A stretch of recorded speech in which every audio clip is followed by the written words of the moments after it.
Hey guys, the time has finally come. This is my top 100 coasters that I've ridden. I've ridden a lot of good coasters, so many that there is a few coasters that didn't make my top 100 that I really want to talk about shortly. So that is what I'm going to do now. First we have a couple of Eurofighters. This is Typhoon above Jernland and Huracan at Belantis. Yeah, I find these coasters to be very overlooked, especially Typhoon, because that is very hated often. I think this is a great coaster, a great drop of course, a very intense loop and some good hang time moments. Huracan is a super intense coaster with an amazing layout. The thing about this one, it is pretty rough, but I still do like it, especially in the front row, it's tolerable there. Then we have several coasters here at Wallet Belgium, being Tikiwaka, Psyche Underground and Pulsar. Especially Psyche Underground was very close, that would be 101 spot, so yeah, keep that in mind. The vertical loop going backwards on that vertical loop in the dark with light effects is the best vertical loop I've ever experienced, and that is enough to put this near this list because that is incredible. Other than that, the party indoor atmosphere here is just amazing. Tikiwaka is a very fun Gerstlauer bobsled coaster, a modern one and one of the better ones, and I love these models. Pulsar have an amazing backwards airtime hill and some pretty forceful launches, and then it's a water ride combined with a coaster. What's not to like? Next we have a couple of family coasters. Vogelwalk at Efteling, 13 at Alton Towers and Mammut at Gardaland. Vogelwalk is a very good indoor family coaster with some pretty good positive forces. It's very smooth, and then they have a onboard soundtrack which is incredible. 13 as a coaster, not that great. Theming, amazing. And then the drop track is also very fun. And then Mammut is just a very solid mine train, and I really love mine trains. Next up we have a park that oddly enough have one coaster in the top 100 and 5 that is just outside, probably top 110. Revolution, an amazing shuttle coaster with some very good airtime and a very forceful loop. Big Dipper, which is just a very scenic and very fun classic wooden coaster. Grand National, which is a very good wooden coaster with some super strong ejector airtime. However, this is very painful also, but I can live with pain on a wooden coaster, so therefore I still really like it, but it's a little bit too much to put in the top 100, I think. Avalanche is a very good bobsled coaster, and I love bobsled coasters. This one is very intense, but very short also. Then we have the big one, which is one of the tallest and fastest coasters in Europe, and funny enough, this is my least favorite of these 5. It's still a good coaster, and I still really like it, but yeah. It's just very drawn out in the layout for having any airtime really, but the drop is super powerful and the views are great. Lastly, we have 2 B&M wing coasters, which was also very close to making this list. This is Raptor, the original wing coaster, and then Swarm at Folk Park. These are both fun coasters with decent positives, good hang time, good near misses, amazing theming, but absolutely terrible restraints. Yeah, they really dig in doing the layout, and the hang time is very uncomfortable if you don't hold out the restraints. I think these are better layouts than a wing coaster that did make the list actually. So it's a shame, but yeah, it is what it is. But now it is time for the actual list.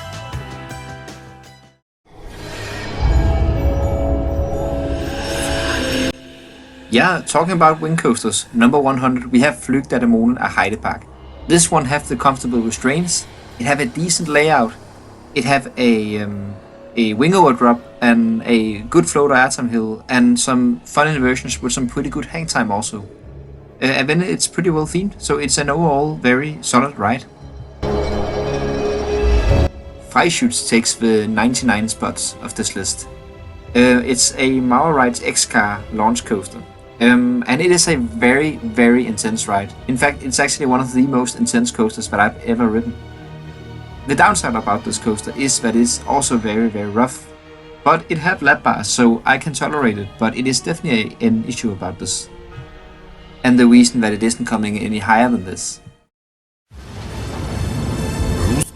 Jaromir is a super hard one to rank, because this coaster is not comfortable. The lift hill is 90% of the ride almost, and have that catchy soundtrack, which is just amazing. I've gotten some terrible rides where most of it faced backwards, but when I faced forwards for most of the ride, I'm good. And I can then enjoy this super unique ride experience. There is just something special about Mine Train Ulven at Bargen. I think it's just how weird it is. I mean, it's like a little bit of both worlds, with the station being that carnival feel playing radio pop, and then it goes out to the forest like many heavily themed attractions will do. It have rock work and stuff like that, and super bad clearance, which makes this ride experience. It also have great laterals, great positives, and a kick-ass first drop. Diabolic in Vertigo took me by a huge surprise. This inverted Vekoma boomerang was amazing. It was much smoother than I expected. It had amazing onboard audio, and it was very intense. I think it feels reasonably more intense than the normal standard Vekoma boomerang. I had no idea what to expect from freestyle when I went in to ride it this year, but I was pleasantly surprised. In the front row you will get some good ejector airtime, and getting that while standing up is amazing. The loop is also very forceful. One thing I didn't really like was the helix, because it was a little bit rough, but yeah, I could avoid headbanging, so it was just a little bit unpleasant, not bad. Next up we have a coaster that I kinda have a soft spot for. That is Bobbahn at Heide Park. I have a soft spot for the jankiness nature of these bobsled coasters. And Bobbahn is just a long one, a well-themed one, and one that I keep a lot of nostalgia towards, so therefore, this is my favorite of these. I do wish it didn't break on the last mid-course brake run, because that third could have been amazing. Vingeous Fear and Vingeous Force is the correct recipe to make a good family coaster. This spinner is just very fun. It has two sides, as goes in the name here, Force and Fear. Fear is my favorite, and Force wouldn't make the list, but I still consider this one attraction, which is why they are combined here. This ride is very unique, and it has some special effects that I would rather just not talk about in this video. Next up we have Oblivion at Alton Towers. This ride is basically just a drop and a turnaround. But it is a dang good drop. It is one of the best drops I've experienced. It is a dive coaster drop, and I love these drops, and this is the best one. The thing about this drop is that the majority of it is below ground, and that is a freaky sensation. And it also by far have the best positive in the bottom of the drop of any of the dive coasters that I've ridden. Next up we have the now defunct Robin Hood at Walibi Holland. This is one out of 3 Vekoma wooden coasters to ever been built. I love these wooden coasters. I don't get the hate. Yeah, they got quite a bit of hate, these ones, but they deliver everything that a good wooden coaster should deliver, which is great airtime, great laterals, and decent pacing. And yeah, the restraints is a bit bad, but you can hold them on. Of course it's not ideal, but it makes it much more enjoyable, and yeah, I can look past that because this is a great ride. Number 90 spot goes to Gravelwind at Toverland. I would describe this coaster as magical. It is a very smooth experience. It is magical themed, and it has onboard audio, which is great. It is a really well-paced experience, and it is a pretty forceful family coaster also. I think it's a pretty perfect family coaster actually. And I would love to see more of these, this model getting built. Next up we have another defunct coaster. This is Bob at Efteling. I really miss this coaster. It's a shame that they had to take this one down, because it was such a unique experience and such a fun coaster as well. The way you just slide around that half pipe is quite thrilling and quite terrifying actually. The Intamin model is way more smooth than the Mac model. It is actually gloss smooth. And yeah, it's just such a unique, freaky feeling, and it definitely also delivers some decent positive G's. So yeah, it's a shame about this one.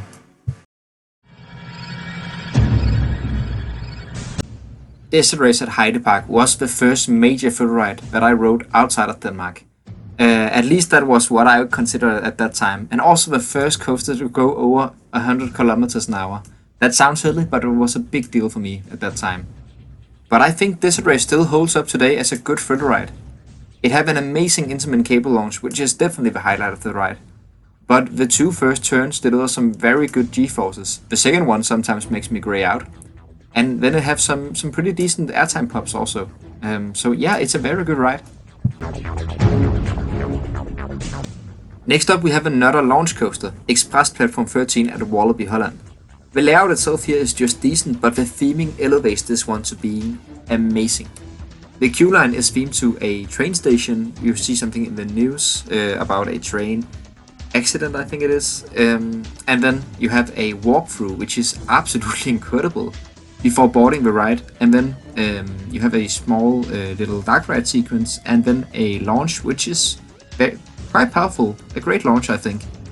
And then the rest of the layout have a couple of good forceful spots, but a lot of it is not that special. But the theming elevates this one to being an amazing experience, as I said. Next up we have the first Alpine coaster to make this list. This is very unique, because this is located on a hill made of sand. And yeah, a terrifying lift hill. This is definitely the steepest lift hill on any Alpine coasters that I've experienced. And then it had great laterals and small little airtime pops throughout the ride. This might seem low for some, but I wasn't that impressed by Katon at Mirabilandia. I thought the drop was very fun and floaty, but other than that I think it wasn't as relentless as some of the other ones, even though it was a much longer experience. The positive G-forces was good, but it wasn't like insanely heavy like it is on some of the other inverts. So I do find this to be a weaker invert, but I still do like this ride. Next up we have Stampede at PortAventura. This is a ranking that you should take up a grain of salt, because I don't remember this ride that well, but I do remember being very impressed by the strong laterals and just the overall long and fun ride. And then I know that this one looks very slow paced on the POVs, but I didn't find it that slow. It is a rough ride, but I have a pretty high tolerance for roughness on wooden coasters. So overall I found this to be a very good wooden coaster, and then it's also a racing coaster, which just adds to the experience. We stay at PortAventura for a bit for Dragon Khan, a B&M sit-down coaster, the only one that I've ridden, and it's a pretty good ride. It has some very good positive G-forces and some pretty whippy inversions, especially the COG roll. I remember that being super whippy. And then I remember it having a pretty good pop of airtime into the mid-course brake run. It is a little bit rough, but other than that, I think it's a great B&M. Next up we have Falcon at Forb Sommerland.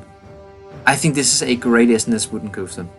It has some very good airtime moments. The drop is amazing in the back row. And I really love the trains. They are well padded, and then they allow for some pretty good room. Some people call this very rough, and I can see why, but I don't think it is painful at all, and I like a good rattle on a wooden coaster. So this is just perfect in terms of the roughness for me. The only reason it isn't coming in higher is because it dies off a little bit at the end, especially at the last helix. But other than that, I think this is perfect for its size. Arthur at Europa Park is probably the least thrilling coaster in this list. But regarding theming, it is one of the best ones. This is such a clever ride system from Mack Rides, where you can move the vehicle to show different scenes and then have onboard audio. It is themed to the movie Arthur and the Minimer's Kingdom, and it does it very well. It's pretty well lined up with the plot, and it is overall a magical ride. Valkyria is the most intense dive coaster I've ridden, the most well paced, and the longest layout. So why is it towards the bottom? I think it's because that what I really like about dive coasters is the floaty sensation with the old school restraints. Valkyria is not the most floaty dive coaster, it's more about the heavy forces. And yeah, it's a very good ride still. The location is amazing, the drop is very good even with the newest restraints. Not quite as good as the old ones, but still very good. And then this one also have great theming. Desert Race was my first ever major full ride in Germany. Nessie was my first ever ride in Germany. I consider this an amazing family full coaster. Nessie is a very smooth ride. It is very nostalgic to me. It has several good moments of floater airtime, and then it have one mad moment of ejector airtime going from the first turnaround section after the loop. The loop is also very forceful, and the ride looks absolutely beautiful, and the Scottish theming that it has now is amazing. Barely beating Nessie, we have the now defunct hybrid of a Schwarzkopf and Sierra coaster Jetline at Grønland. Or it used to be at Grønland, of course. Yeah, what happened there is absolutely tragic, but the ride itself was good while it was operating. It has some amazing positive G-forces, some very good laterals, and an absolutely amazing second major drop out of the first mid-course brake run. Yeah, this was a good coaster. Next up we have Skyscream at Holiday Park. I think this is often overlooked because it's a clone ride, but it is a great ride. The seats are not the most comfortable, they are very, very tiny in legroom. But the ride itself is smooth, the launch is pretty forceful actually. The airtime you get when you go up to the top and front row is amazing, and then you have a slow hang time filled roll up there, and some pretty good positive forces in the bottom of the non-elliptic loop. Number 78 spot goes to Heidi the ride at Plopsalandipanne. This is a great little GCI. It is not the most intense, but that is totally okay because it is supposed to be a family thrill coaster, I think. This one delivers many quick pops of airtime, great laterals, it is very smooth and pretty well themed. Next up we have one of my all-time favorite family coasters, Eurosat Can-Can coaster at Europa Park. So this coaster is a pretty much perfect family coaster. The queue line is very well themed, and the experience is great with a little pre-show. It's perfectly smooth, it have onboard audio, it have a well themed lift hill, and yeah, it has some pretty good airtime moments and lateral moments as well.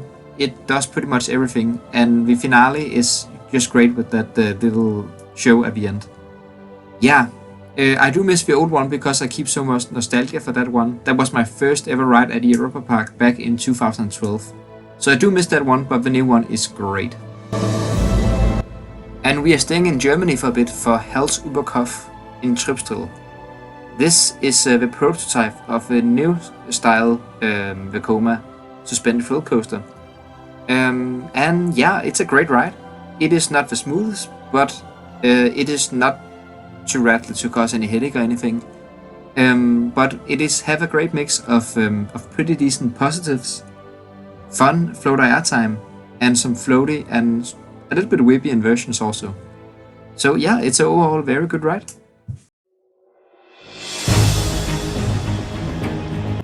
Next up we have Oblivion the Black Hole at Garderland. I think this is such a good small scale B&M dive coaster. It is glossy smooth. It have a beautiful view over Lake Garda, and then it have an amazing drop. Of course, it have and the floater airtime hill here is just like a B&M Hyper floater airtime hill, which is amazing. And then it have a very hang time filled COG roll or a hardline roll. It's kind of a mix in between, and then a good forceful helix and a pretty decent Emmelman. It's a great ride. Krake might just look like a shorter version of Oblivion the Black Hole, but that is not what it is. Krake is special. It's a very special ride. The thing about Krake is that it has so weak floater airtime and so sustained floater airtime that it actually feels like levitating. And I'm not even over-exaggerating. If you just have a tiny bit of room here, the Immelman and floater airtime of this ride, you would not touch the restraint or the seat. It is such a magical feeling. So even though this only have 3 major elements, it is perfect for what it does. And the theming is also better than Oblivion the Black Hole here, so that is a plus 2. This is my second favorite dive coaster. Here it is, Krake. Next up we have Dynamite at Feisepark Plon. This is the second ever Mag Rides Big Dipper to be built. And if you like hang time, whippy inversions, positive G-forces and a bit of airtime, it's a very good ride, with lap bars also, so very comfortable. It have a wing over drop, which is better than the B&M wing coasters. Wing over drops, my opinion, because you have lap bars only. The theming here is okay. Yeah, it's a good ride. Next up we have Black Mamba at Phantasialand. This one could be a hot take. I think most people rank it higher than I do. I don't think this is quite as intense as many make it out to be. It is still very intense, but I have ridden more intense B&M inverts. It had lovely theming. It really feels like you're in an African jungle, which I really love about it. And it also do have some pretty whippy inversions. But I have ridden more forceful, more whippy, and more well-paced B&M inverts. From an invert to a wing coaster from B&M, we now have Phoenix at Toverland. This is by far my favorite wing coaster. And I think it's just come down to this is way more intense than the others. It does provide a similar start to Flygt af Dæmonen at Heide Park, but then after the first couple of elements, which are great on both rides, this one gives you an insanely positive heavy helix and a good whippy CVG roll. And then this one also have better theming. It is more beautiful to look at. Yeah, overall, this is just the only wing coaster from B&M that really leaves me extremely satisfied on the break run. Fuga di Atlantide at Gardaland might seem like an odd pick for this list. The thing is, this is not here for the thrills. This is basically like ranking a lot room, but it has that big intimate coaster track and those big boats. It is a coaster to me, it's a water coaster, and it's a dang good one. The theming on this one, the atmosphere around the ride, it had that big area which is absolutely beautiful and so detailed. It is just an overall amazing ride. Next up we have Wildermusen at Grunelund. I absolutely love Gerstlauer bobsled coasters, and this is one of the best ones that I've ridden. It comes down to the laterals being extremely strong on this one. I have to say, if I were to rank this after my first ride on it, I would have ranked it as my favorite Gerstlauer bobsled coaster. But after my return visit, I got a little bit of a weaker ride and more trimmed ride. So I had to go somewhere in between, and this is where it landed. I also absolutely love how Grunelund chose to theme this as if it was like an old school White Mouse. It is just lovely. It makes sense for the amazing atmosphere. And next up we have a coaster that quite a few people actually dislike a lot, and that is Loop Garou at Wallaby, Belgium. I absolutely adore this coaster. It gives amazing laterals, very strong airtime, and some good floater airtime as well, and it is super out of control. The restraints sucks, hold on to them and you'll have a wonderful ride in my opinion. Next up we have Formula at Energylandia. This is just a perfect little new Vekoma full coaster. It had a pretty good launch, some good forceful inversions and some good airtime hills. It's not the longest ride, but for what it does it very good. Nemesis Inferno at Folk Park takes the next spot. I think this is a very overlooked B&M invert. It is very intense, it is very whippy, it has decent theming, and it is very well paced. I think this is just a slightly better version of Black Mamba in my opinion. Of course the theming isn't as strong, but the layout is amazing.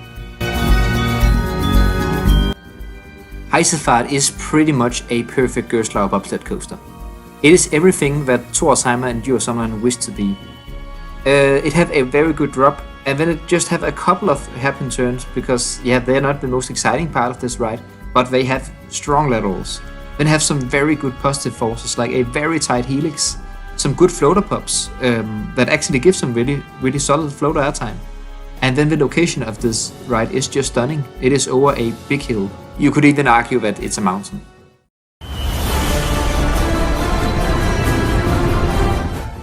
Next up we have Fury, a very unique infinity coaster by Gerstlauer. I say unique because you can vote either you want to go forwards or backwards for the majority of the ride. Majority because this is a swing launch. You have a spike with amazing hang time here. And then you have some very punchy launches. The layout itself is good, but I find it lacking in comparison to other Gerstlauer infinity coasters. But I also absolutely adore this model. This one didn't deliver the whip of the others, but it definitely delivered the positive, the launches and the airtime of some of them. So it's a very good ride, and I do prefer it forwards myself, but I know a lot of people who prefer it backwards. In my opinion, Juvelen at Djurssommeren is one of the greatest family thrill coasters ever created. It is a beautiful, well-themed experience with the storytelling. It have a beautiful soundtrack and some beautiful set pieces, a good pre-show, 2 pretty decent launches, and then it have some amazing transitions. These transitions deliver both great positive G-forces and great lateral G-forces. The part right after the second launch is absolutely incredible. It is very well paced and very satisfying to go through. That is one of my favorite sequences on any coasters. If the entire ride was like that, it would without a doubt be my favorite coaster in Denmark. Kanon used to be at Liseberg, now it is in America. It was a dang good ride with a good powerful launch, even though it's probably the slowest of these Intamin Accelerator models, but that doesn't mean it's the weakest. This one had great airtime. The top hat was great, the loop pretty powerful, and then the hardline roll at the end gives some good hang time. It's a pretty quick but really well paced and fun ride. Speed Monster at Tusenfryd in Norway is yet another Intamin Accelerator. This one had a very disappointing launch actually, not that powerful at all, but the rest of the ride really makes up for it. Yeah, I heard some mixed reviews of this one, but I find it to be very underrated. The Norwegian loop is great, it is very intense at the bottom, and then it has some perfect float at the top of that inversion. It also have another inversion which is a pretty whippy corkscrew, then have some good floater airtime and some pretty good whip, and the location of this one is beautiful. Monster at Grunalund is a very different B&M invert. This one is built on very limited space and therefore they had to be creative with the layout. And they sure did. They literally had to dig down the station below ground level and they made that the part of the theming. How cool is that? That is amazing. And then the layout of this one, it had by far my favorite drop of any of the B&M inverts. It is not the most intense, but I don't think it's that much less intense than, for example, Katon at Mirbalandia. I do think my ranking of the B&M inverts is quite controversial, but I think this is just my type of ride. The way it flows around is beautiful, the location is absolutely stunning, and I prefer that to the theming of the other ones, so yeah. Star Trek at Movie Park Germany is a coaster that I feel like I should love more than I do. By that I mean, I love this model, I love getting hang time with lap bars, and airtime with lap bars of course. I love good theming and storytelling, and this one has it all. Maybe it is because it falls a little bit flat to the other ones of these models, because these are amazing. But yeah, I still think this is a great coaster. It delivers some good airtime, some pretty good ejector airtime, and some good hang time. Some very weak launches, but that is to be expected with this model. These are not known for making powerful launches. But then the spike after the backwards launch, that is pretty fun as well, pretty floaty. Stealth at Faux Park is such an adrenaline rush. This coaster have one of the best launches that I've ever experienced. It really does pack a punch. It is also arguably the fastest acceleration out there in the world.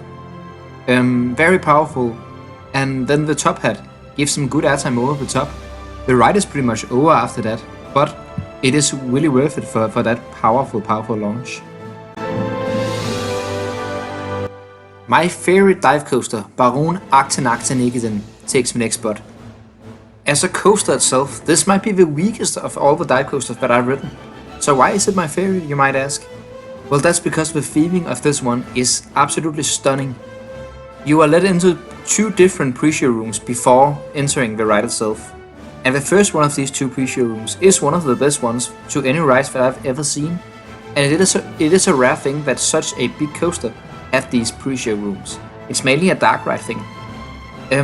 But yeah, this is just overall one of the most well-presented rides that I've ever been on. And yeah, the ride itself is pretty good. It's a B&M dive coaster. I do love these models. Yeah, but it wouldn't be here without the theming. And here it is, almost making the top 50. Wiggerman at Alton Towers is yet another ride where it's all about the overall experience. This is a fairly family-friendly GCI wooden roller coaster, but the theming of this one is absolutely incredible. It have an amazing pre-show, and the ride is very interactive with the terrain and this big Wiggerman structure in the middle that sprays fire out. So a very good overall experience, but as a layout, it's one of the weaker GCIs, I will say. But the ride still delivers very solid laterals and some pretty good airtime pops too. While Wiggerman is a big bad themed coaster, but it's actually fairly family friendly. Colorado Adventure looks like a little family coaster. This is intense. I would say this is definitely a family filled coaster, and it is quite thrilling. It has some very strong laterals in some of these drops. It's split up to 3 different sections with 3 different lift hills. It have great theming and great interactions with the Velocflum Chiapas, and then it kind of just deliver a little bit of everything you could ask for a family thrill coaster, which is a little bit of airtime, some good laterals, some decent positives. The only complaint is that it might be a little bit too intense for being a family coaster actually, and it might scare some off because it is way more intense than it looks. By far the best mine train that I've ridden, and a very, very solid coaster. Hassenhorn coaster is a shared number 1 for the longest coaster that I've ridden. This is a absolutely beautiful alpine coaster. It is so long, I think the prime ride time was between 4 and 5 minutes if you ride it with no brakes. And of course I did that. You take this sky ride up this big mountain, and up there you have a beautiful view, and then it's just downhill from there. Many small floater airtime pops. Very, very fun, and some of them are right after each other. Some good turns with some good laterals as well. And yeah, it's just a super fun ride, and absolutely one of the best alpine coasters that I've ridden. It is quite impressive that 2 alpine coasters can share the record for the longest coaster that I've ridden. But yeah, Alpsea Coaster is the other one. And everything I said about Hassenhorn can be applied on Alpsea Coaster. The thing about this one is I do remember the view being slightly more beautiful on this one, which is why it is coming in 1 spot higher. The Göslar launch coaster at Fårup Sommerland, Lynet, is a ride that I've come to appreciate more over the past few years. It is a ride of 3 sections. The first one having an amazing launch and some of the best airtime in the country. And the second one having some good hangtime moments, and the third one having a pretty good helix. Not anything too special in the third of this ride. The second one is great, the first one is world class.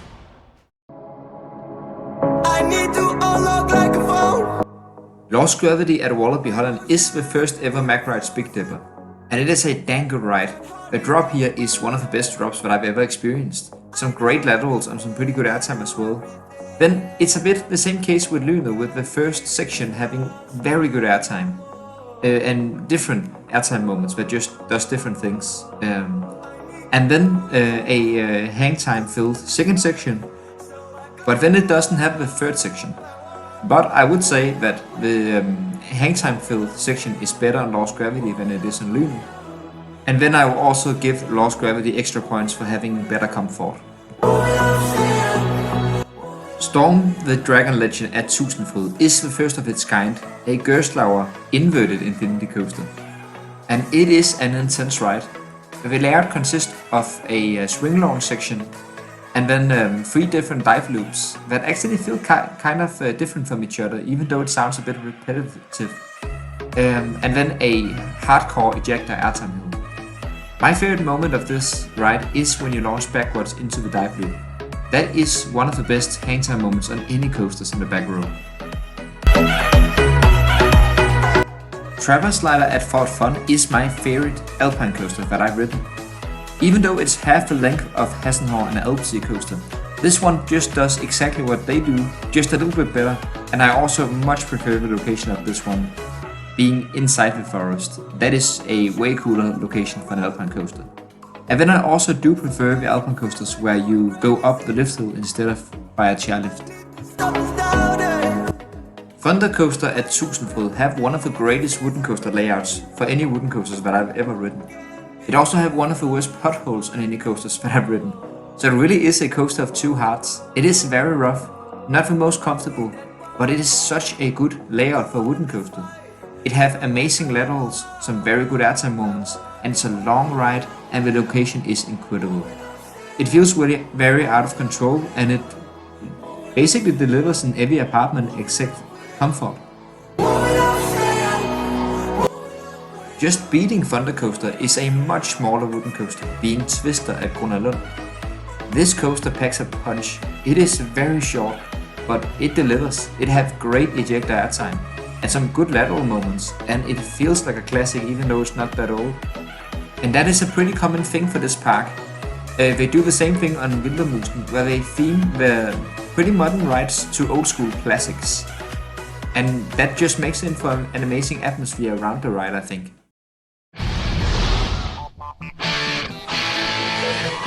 Jumping straight for a very small airtime-filled coaster to a huge one, we have Silver Star at Europa Park. This coaster have grown on me on my last visit. It's a long ride, it delivers great floater airtime. It does deliver a few pops of ejector airtime in the second half.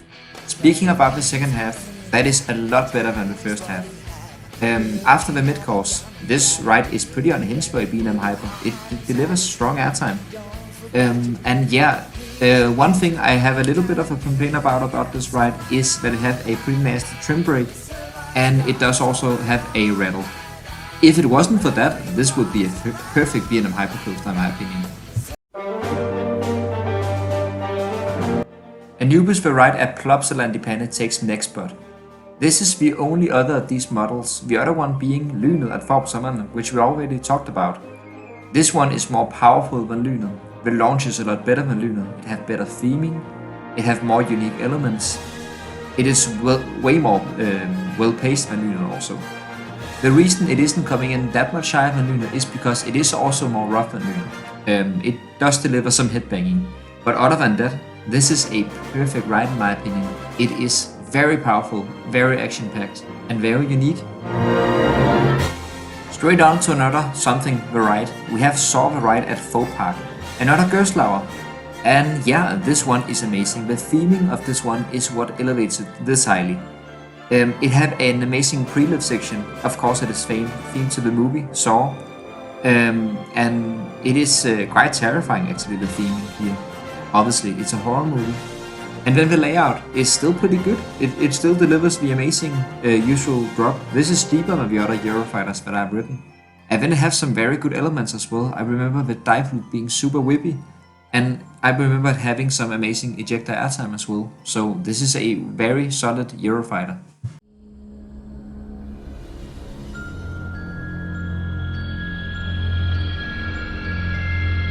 Van Helsing's factory at Movie Park Germany have grown to become my favorite bobsled coaster from Gerstlauer. This ride is way more than just a good coaster. The stats might not look impressive at all, but this ride packs a punch. It has two lift hills, one of them is arguably a launch because it reaches its speed doing the lift hill. It has some great effects during the ride, very well themed, and have some of the strongest laterals on any coasters that I've ever experienced.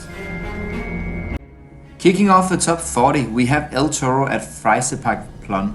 This ride just do everything that a good GCI needs to do. It is fast paced, it delivers a lot of quick airtime pops, and has some great laterals. A little fun fact about this ride is that it is the only GCI in the world that doesn't cross its own track even once. Oh, I have been excited to talk about the Cobra at Coneyland. This PAX creation is a interesting ride, to say the least. You can face your friends on this ride. That means you can ride it both backwards and forwards. And you will ride some of the ride forwards or backwards no matter what, because it is a shuttle coaster. You will slowly pull up a beyond vertical spike, and the hang time you feel there is absolutely freaky. And when it releases you from there, the drop is so sudden and very powerful. It is actually one of my favorite drops on any coasters. After the station fly-through, you will have two floater airtime hills, which are solid, good fun. And then you will have the loop, which is exactly the opposite of just pretty fun. That is intense. That is the most intense vertical loop on any coasters that I've ever experienced, and I think my face approved that. Next up is the Scorpion Tail, which delivers some of the greatest hang time on any coasters that I've ridden. This coaster is rough though, and it is not comfortable. It leaves me with a little bit of a headache after a ride. But honestly, when a ride does so many things this good, it deserves such a high placement, in my opinion. It is also the scariest roller coaster that I've ever ridden in my entire life, and that I can say with full confidence.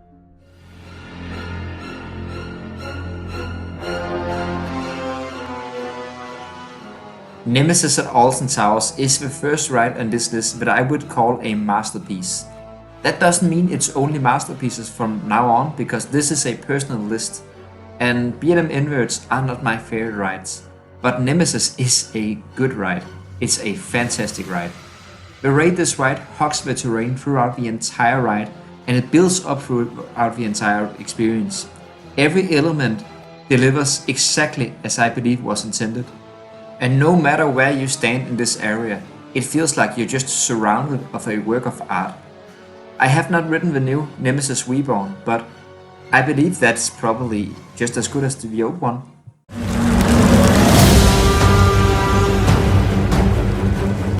Colossus Kampf der Giganten at Heide Park is a ride that I have a very soft spot for, but I have to admit it is not a perfect wooden coaster. The drop on this ride is poorly shaped, so it only delivers airtime for the first half of the drop. Then the middle section of this ride is a bit of a dud. But hey, let's also focus on the things that this coaster does well, because that is also a lot of things. The first two airtime hills here are just perfect sustained projector airtime. They are incredible. And the valleys in between the hills here give some amazing positive G-forces. Some of the best on any wooden coasters that I've ridden. And the last three bunny hills are also great. And this whole ride just feels like a long journey. And then it have that fire effect between the second and third of the three bunny hills, which is also just very, very nice.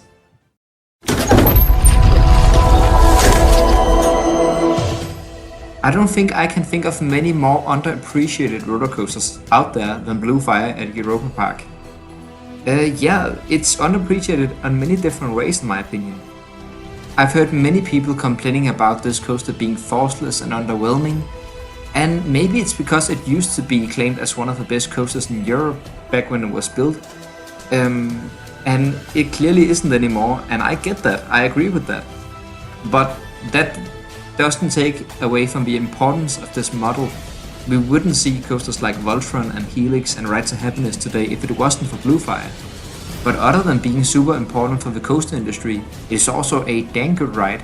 It is very well themed like everything else at this park. And then other than that, the ride itself is very good. It has a very solid dark ride section before the launch, and the launch is pretty snappy even though it's a MacRide's launch coaster. And then it has 4 very solid inversions. It is a very smooth ride, it has some wavy transitions, some pretty good floater airtime, and one of the best inversions that I've ever experienced in the last Hardline roll. This ride is great. Fly is such a hard coaster to rank for me, because this ride is a masterpiece. Everything from the theming in this area, how well this ride interacts with everything in this area, and just make the best out of every inch that they had to work with, is so impressive. The system here is advanced. It is a perfect theme experience. The thing is, flying coasters is just not my favorite thing. The thing is, I do really enjoy getting airtime while you're in that flying position, and also the whip moments are great, and this coaster delivered that, so that is a big positive thing.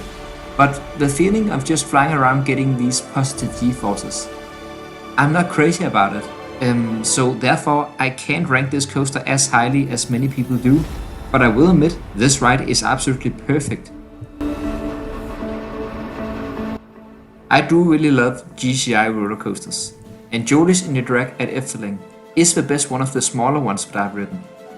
This one is a dueling one and have great theming and atmosphere. And the layout here is fun, well paced, and delivers both great airtime pops and laterals. Okay, let's talk about a coaster that truly lives up to its name, Insane at Grunalund. This is the only Intamin sack spin that I've ridden, and this model is probably one of the most polarizing coasters out there. And yeah, that is for good reasons. This is definitely one of the most intense roller coasters that I've ever ridden in my entire life. And I'm not gonna lie, this coaster is not comfortable.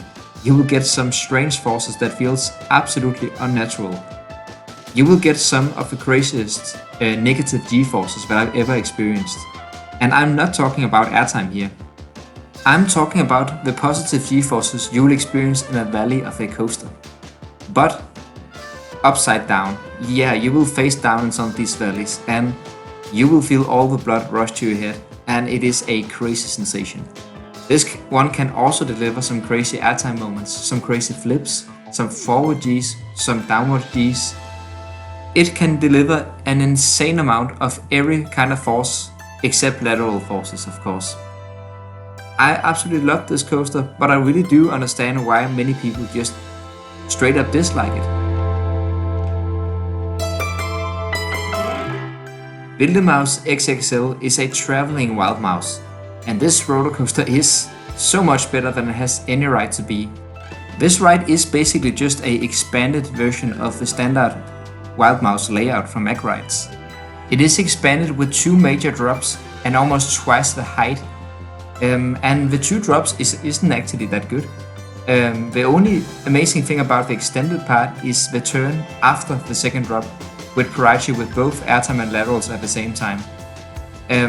But the thing that makes this so amazing is that it has so much speed from the first 2 drops, and the lack of trim in the second half, aka the main layout, is incredible. You will get some of the strongest laterals on any coasters that I've ridden, and the drops here get proper strong airtime actually, on the limit to being ejector airtime.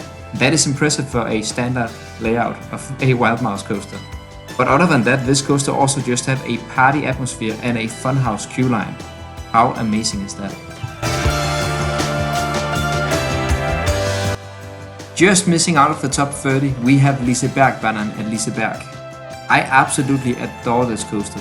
I consider it a family full coaster.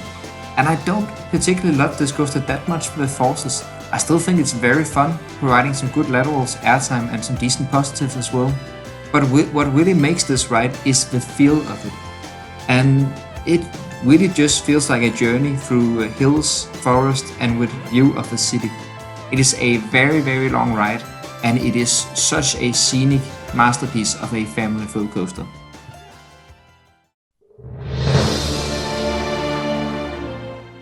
Kicking off the top 30, we have what I do consider to be one of the most iconic coasters in all of Europe. And Goliath is an Intamin mega coaster from the early days, and these tend to be very iconic for some reason. To me, Goliath is a little bit like a steel version of Colossus at Heide Park. It is of course a lot weaker themed than Colossus, but I think the ride fixes some of the issues that I have with Colossus. They both start up with a drop. Goliath is a lot better at that. Then the first airtime hill here in Goliath is proper ejector. That is a great hill. Then we have a stangle dive, which is also very fun, different from Colossus, which just have 2 ejector airtime hills. Then they both have a different middle section, and I think Goliath have a pretty good one. The helixes on Goliath is very forceful. The weakest point of Goliath is the 2 twisted bunny hills, which are fun but not too forceful. But the last 3 bunny hills on Goliath is also proper ejector. I will say though that it depends a lot on where you sit, and you can't choose your seats. If you're riding Goliath front row or back row, it is very good. Towards the middle, it is a little bit more underwhelming and probably weaker than Colossus for me, so it really depends on where you sit.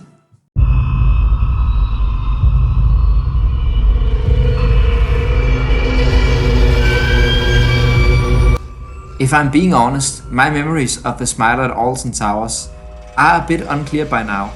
Maybe it's because last time I rode this coaster is more than 6 years ago. And yeah, for some reason the ride decided to put me upside down 14 times. That is a lot to take in and hard to remember. But for a ride with 14 inversions, it managed to be pretty diverse actually, and deliver many different kind of forces on the inversions.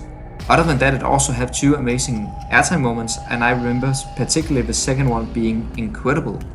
It have a unique preload section with a slow hardline roll, and then the ride have a unique and hypnotic theme that I absolutely love. Gold Rush at Slakaren is one hell of a Gerstlauer Infinity coaster. This is once again a swing launch Gerstlauer Infinity, and the launches here is just as amazing as they are on most of these rides. They are very punchy. Just like Storm at Tusenfryd, you are launched backwards into a dive loop, which gives you incredible hang time. The top hat here is one of the best top hats on any coasters. Great ejector, great laterals. The layout is intense, well paced, punchy, and then the dive loop at the end is absolutely incredible. One of the whippiest moments on any coasters that I've ridden.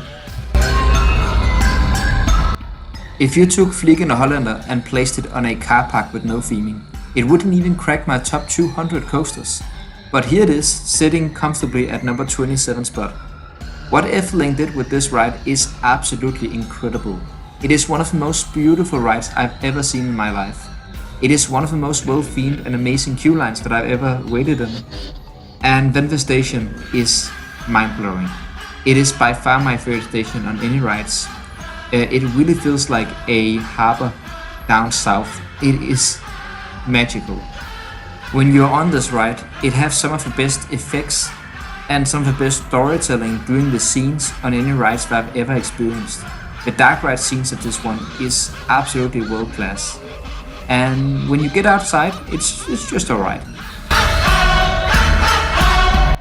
Piraten at Djurssamleren is probably one of the coasters that I have ridden the most. This ride is incredible. It has some amazing positive G-forces, especially the first turn after the drop. That is some of the strongest negative Gs that I've ever experienced, and it makes me grey out on most rides.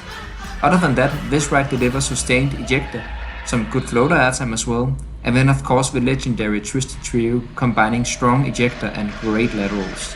That is such a good moment. This ride would probably have ranked higher if I hadn't ridden it so many times.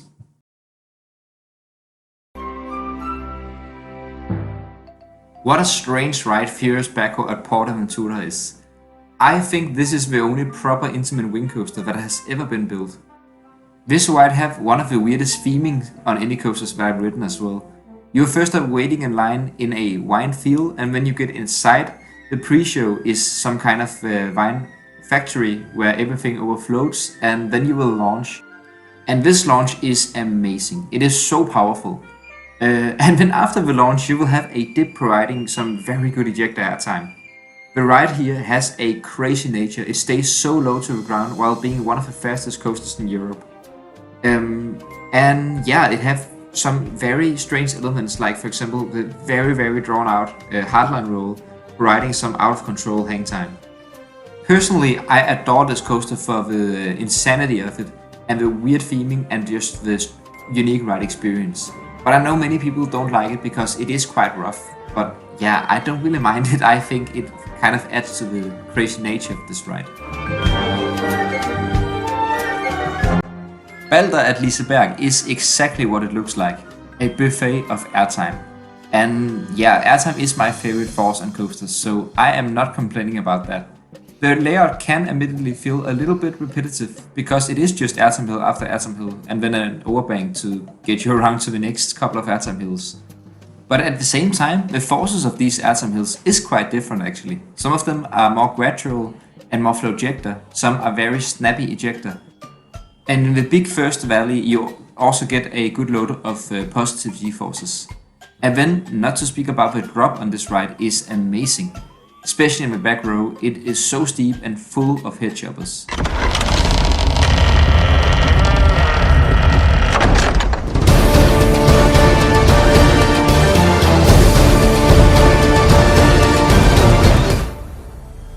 Flug von Novgorod at Hansapark is a coaster that keeps a very special place in my heart. I think it was because I saw it being built in 2009 and followed the project, followed the reviews, and then I got to ride it in 2015. That is 6 years that I waited for this thing. And it did not disappoint. It is a very well-rounded, themed experience that also packs in some very good thrills. The queue line of this ride is amazing, how you start up in the forest and then you get inside the castle with some amazing theming. This ride also have an excellent pre-show that really helps you build up to the ride and build up the hype. For that little drop into one of the craziest LSM launches probably in the world, it is the strongest one that I've experienced. After the launch you will go into an amazing ejector camelback, and this combination of these two elements is absolutely magical. Other than that, the outdoor portion of this ride is not that special. The hardline roll is pretty fun, but yeah, that's pretty much it. But then it goes inside and you will have a vertical lift hill and beyond vertical drop. That also adds to the storyline of this ride. And after the ride you will even have a little walkthrough going out again, so yeah, this is a very well-rounded experience, as you can hear.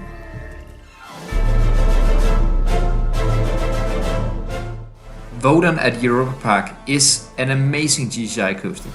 It delivers the overall experience with the theming.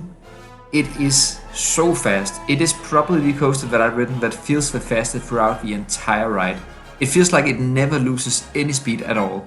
And other than that, it is a super chaotic ride experience with great airtime and laterals, some very strong laterals as well. Especially the finale of this ride is very out of control. It is an amazing GCI.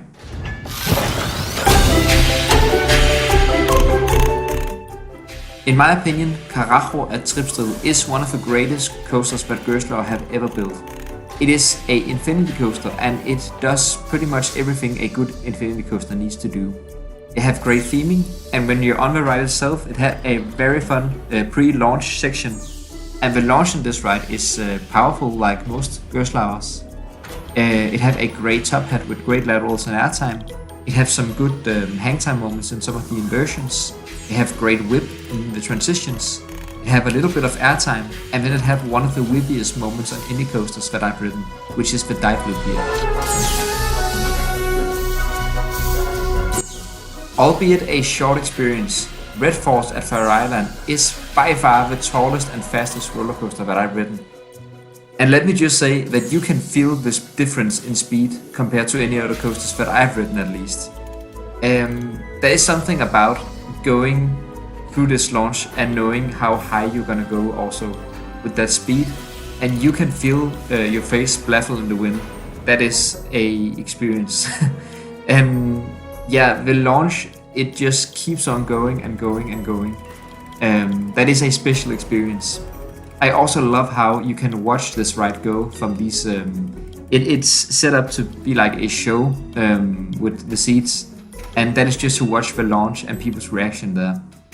This is a special ride, and currently there is nothing like this operating in the world. The closest thing you will get is something like Stealth at Folk Park and Accelerator at Masbury Farm.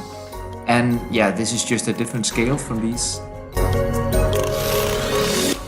I absolutely adore this little devil of a coaster. Tornado at Barken is a very special ride.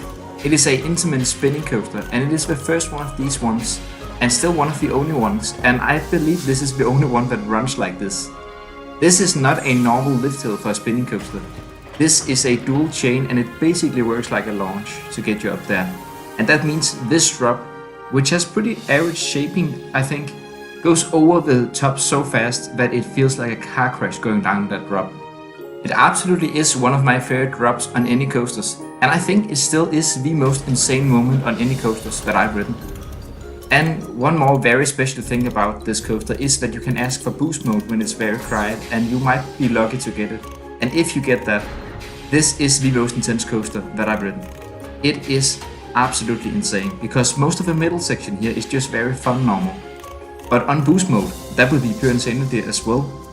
There is two moments on this coaster that is mental, even without boost mode, and one of them is of course the drop. The other one is the last turn, which is also so tight, it is ridiculous. It is not the most consistent coaster, but there is something truly special about waiting to go down that drop. And it is still one of the very few coasters that still makes me a little bit nervous on every single ride.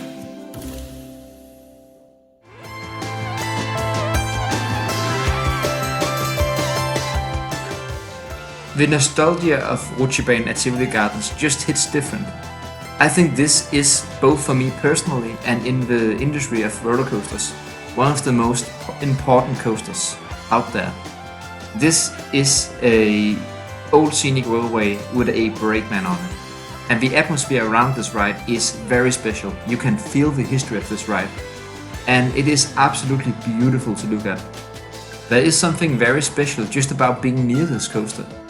And yeah, the ride itself also very much delivers. In the back row especially, and you need to be in the very back, second to back is not nearly as good for some reason. You will get some very good Flowjector airtime, but it feels more aggressive than Flowjector because you can get a very loose restraint on this one.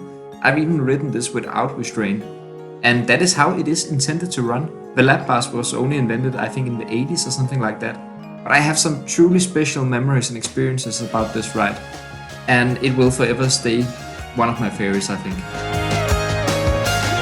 Another coaster that I have some very special memories with is Phoenix at Fort Summerland. I was there for the media event and that was an incredible experience and I really fell in love with it. It fell a little bit off my rankings, but I really fell back in love with it when I returned last summer. I think this coaster is just perfect for Fort Summerland. They really got a coaster that draw in people from everywhere around the world. And even though it's not even the most intense coaster in Denmark or even at the park, I think this coaster really draw in Danish people as well, and it is many people's favorite coaster in Denmark, including myself by now. This coaster is glossy smooth, it could not be any smoother, and other than that, it packs in a little bit of everything you can want in a coaster like this. It has a very good first drop, it has some of the best inversions in the country, and it has so many good and varied airtime moments. Some floater, some ejector, some Flowjector, some sustained, some small pops, and have some very whippy inversions as well in the two rolls. And the ride managed to deliver all these forces, while I can comfortably say that this is the most comfortable full coaster that I've ever ridden.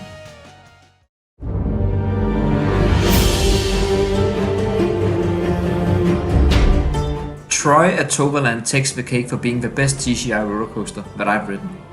This is duration-wise probably the longest one that I've ridden, at least it feels the longest, but it is also the most intense one.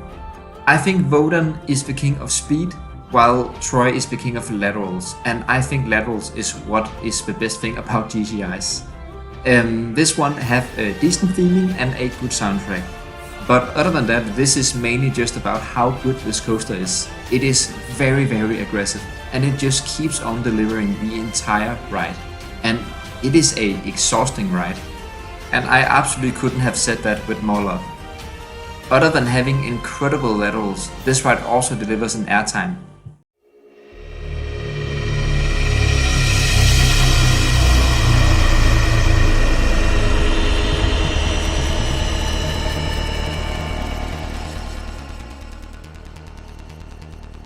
Icon at Blackpool Pleasure Beach is a ride that many people probably won't rank nearly as high as I do. The thing is, this is just a ride for me. I love these MacRides launch coasters. The trains are super comfortable. I love how you only have a lap bar and experience both inversions with hang time and great airtime. It is so freeing, and other than that, this is a great layout. I love how this modern steel coaster interacts with almost every other coasters in this park, most of them being old classics. And yeah, as much as none of the forces on this coaster is absolutely mind-blowing, it's just very fun and very consistent. Airtime, positive forces, laterals, whip, and some very good hang time in the inversions. Not a favorite for many people, but a favorite for me. The now defunct Wild Train at Fantasiana is the definition of no bark, all bite. This looks like a family coaster, and who knows, maybe it was intended to be a family coaster. And if that's the case, they thankfully failed very hard, because this coaster, it might have the most aggressive airtime on any coasters that I've ridden, at least the most intense feeling airtime. It probably isn't the strongest force-wise, but it definitely felt like that. It had some of the craziest transitions that I've ever felt. And it really just felt completely out of control. It was not the most comfortable ride, but it wasn't rough, it was just that hard on the forces. I got a total of 18 rides that day, and I am so thankful for these rides because this is gone for good and I will never get to experience anything like that again. I am positive. Ice Speed at Mirabilandia may be an early intimate blitz coaster, but it is not missing anything. The layout here is perfect.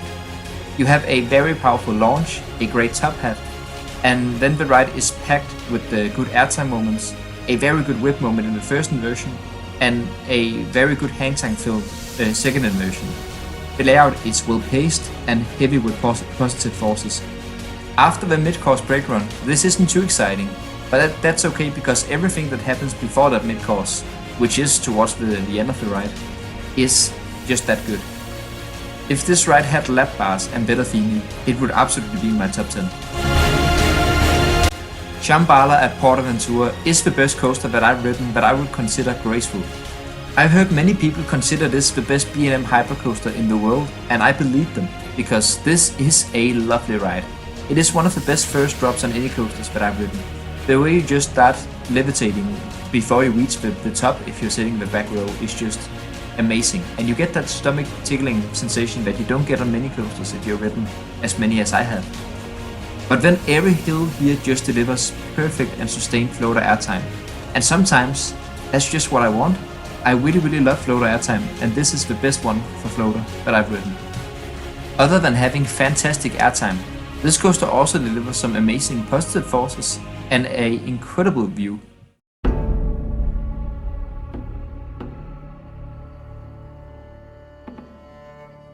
The younger but way more intense brother of Phoenix at Thorpe Sommeren would be Leg Coaster at Legendia. This coaster has almost identical stats to Phoenix, but it is way more compact and way more intense. Regarding comfort and smoothness, this is slightly less perfect than Phoenix, but it is still near perfection. It is hard to be as comfortable as Phoenix, and this coaster does it so well if you think about how crazy intense this is. This is one of the best coasters I've ridden for positive G-forces and pacing. And other than that, it also delivers very good in the whip and airtime. It is very well presented and pretty good themed also. It is a beautiful ride. What Shambhala is for floater airtime, Expedition G-force is for ejector. This is all about the airtime, and it is strong and sustained. After the cable lift hill here, you will have one of the greatest drops on any coasters that I've ridden. It gives good airtime, and then it had a good lateral kick doing the drop with a twist. And then the first couple of hills are great sustained ejector. The last couple of hills are great, a little bit stronger but less sustained ejector. The second hill on this ride is probably my favorite moment of the ride. That is very strong and still pretty sustained. And then I also have a twisted airtime hill to mix things up a bit. If I were to say what the most beautiful roller coaster that I've ridden is, the answer would be Wildfire at Kolmarten Zoo. This is a very special ride for me because I was looking forward to ride this ride for 6 years, and I finally got to this park and did the long walk to Wildfire. There is something truly special about how Wildfire interacts with the nature. You have so many beautiful trees, you have real rockwork and a beautiful view over the sea. And Wildfire is just so natural in that landscaping. It is absolutely gorgeous. The first half of Wildfire delivers some of the best elements on any coasters that I experienced. The second half is still very good and better than most people make it out to be, in my opinion. Wildfire delivers excellent airtime, great laterals, fun hang time, and very good positive G-forces for an RMC.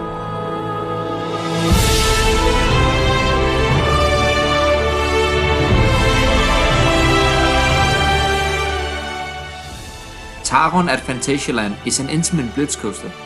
This layout itself, without the theming, would not classify as a top 10 coaster. But with the theming, with the soundtrack, with the beautiful area of Klugheim, this is such a special ride. Not to say the layout is bad or anything, it's just not enough without the theming to be this highly.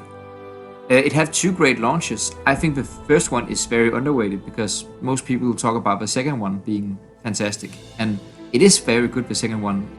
It's just that the first one doesn't get enough love in my opinion, because in my opinion they're pretty equal in each of their own way. The first one is good, snappy and forceful, the second one feels so fast because you're going through near misses while you're launching, and it is a fast ride also. But other than 2 great launches, this ride also have a lot of great airtime, some ejector, some floater. It have some great sustained lateral moments and some great whip moments. And then it have some pretty good positives also, and it's just overall a super comfortable and smooth ride. Combining this very good ride experience with the amazing theming and atmosphere of this area, this is such a good overall package. Ridden at Energylandia is both one of the tallest and fastest coaster that I've ridden, and also by far the most intense hypercoaster that I've ridden. This coaster, after a pretty good themed queue line, you will climb up this big lift hill, and this is a great first drop. It is huge and it gives sustained ejector airtime throughout the entire drop. It is super intense in the valleys and you can really feel the speed of this coaster. Other than that, it had a sustained great ejector airtime as the first thing, and then it had that amazing element which is this Tristan dive that gives amazing whip. It also has great whip in both of the stangle dives and some other great airtime spread out throughout the experience.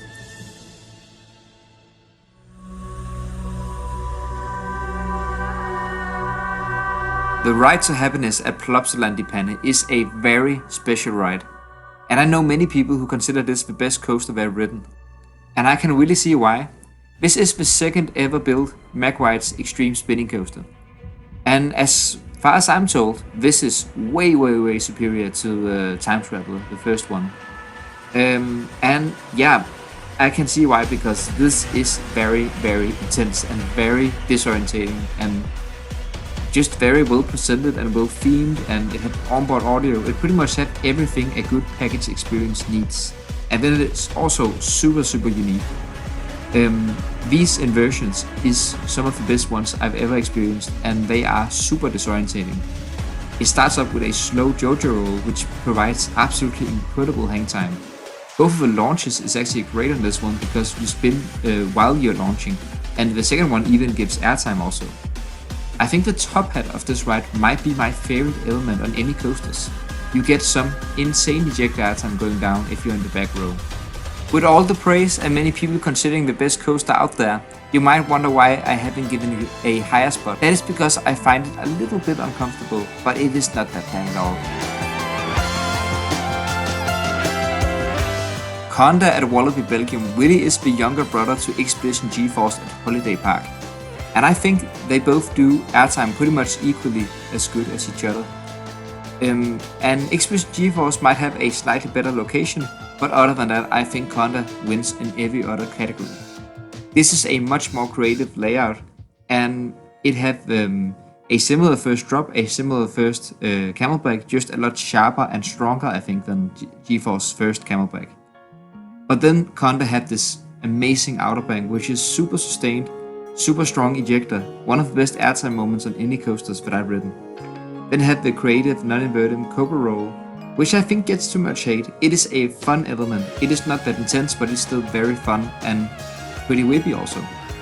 The rest of the ride delivers great sustained ejector airtime moments, some good whip moments, and the finale here is super fun. That is just 4 back-to-back, super quick, small ejector pops. Very good ride.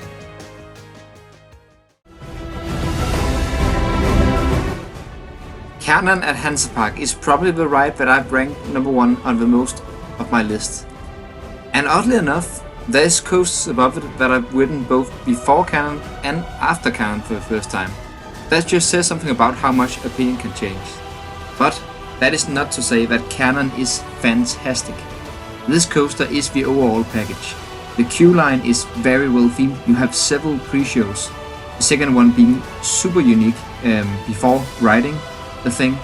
You have some very nice surprises in the dark, but I won't spoil in this video. You have a fantastic first drop, and then the outdoor portion of the ride doesn't have that much theming, but it definitely has some intensity. It is one of the most intense coasters that I've ridden. You pull some very high G-forces, you get some strong laterals, some pretty good airtime, and it has some of the best whip moments on any coasters that I've ridden. It does have a little bit of a rattle, and it does give me a headache a little bit on some of my rides. But I can look past that because this is a fantastic experience.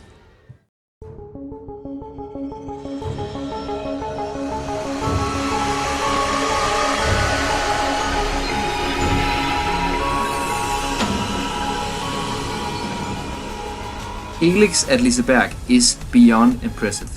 I can't believe they managed to build this coaster on this hill. It is insane. You can see this ride from pretty much everywhere in this park, and it will dominate the skyline. You will either have to walk a very long way or take two massive escalators to get up to this coaster. And no matter what you do, it will start building the hype and the anticipation to go on this ride. And yeah, the queue line of this is so smart. You have so much chaos of queue, and there is not much theming in there, but there is atmosphere, and that is enough. But so far I only talked about how impressive this coaster looks and feels. The ride itself rides very good too.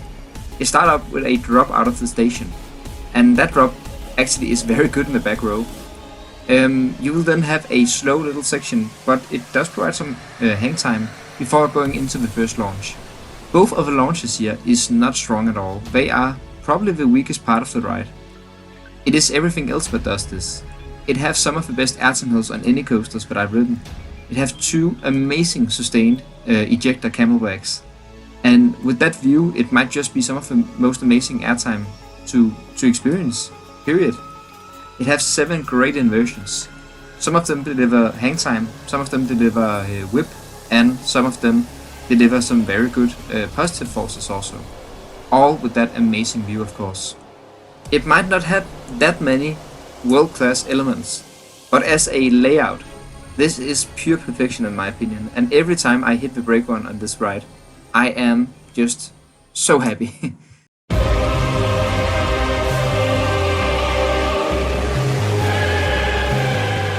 I think Europa Park have always been a park that many people consider the best one in the world, and at least one of the best ones.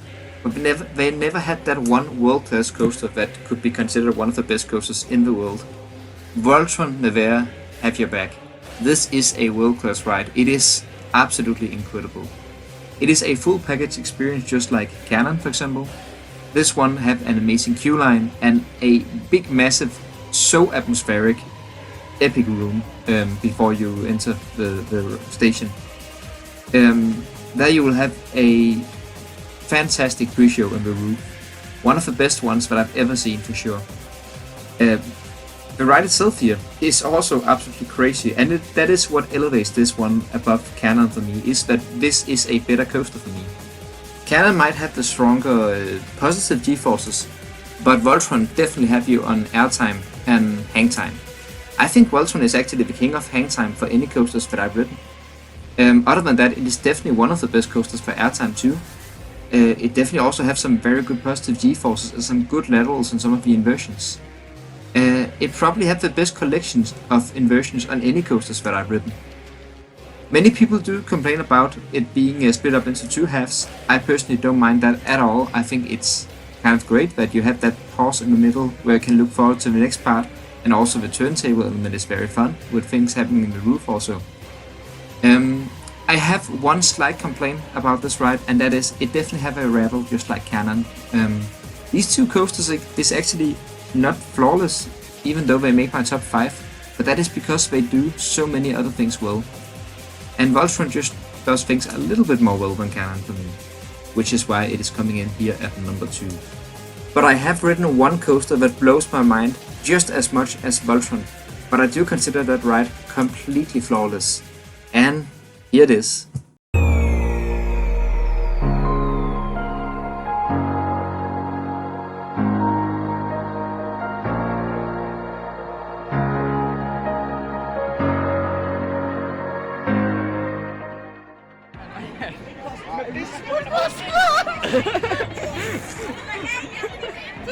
How is airtime that strong? Holy shit! Fucking good! How can it be this good? Is it the new number 1? I think it is. It might be. Yeah, it's just it's so good. It's so fucking good. Untamed at Wallaby Holland might not have the terrain uses of Helix, or the theming of Voltron, or the height and speed of Red Force, but what it does have is a shitload of ejector airtime. And my favorite forces on coasters is ejector airtime, and Untamed just does it a fair bit better than any other coasters that I've ridden. Other than that, it also packs in other great forces such as laterals and hang time, and it is as smooth as a coaster can get. It is also the most well-paced coaster that I've ever ridden. But more important than anything else, this is the coaster that leaves me the most happy and satisfied on each and every ride when I hit the brake run. It might not seem like the most impressive coaster that I've ridden, and sometimes I'm a bit surprised myself that this is the top of all coasters that I've ridden. And the most insane thing about it is that this is actually the placement that I'm most certain about on my entire ranking. There is so many spots on this that could be switched around, and I probably would agree with that as well, but this is the best coaster that I've ridden, and I am absolutely sure about that.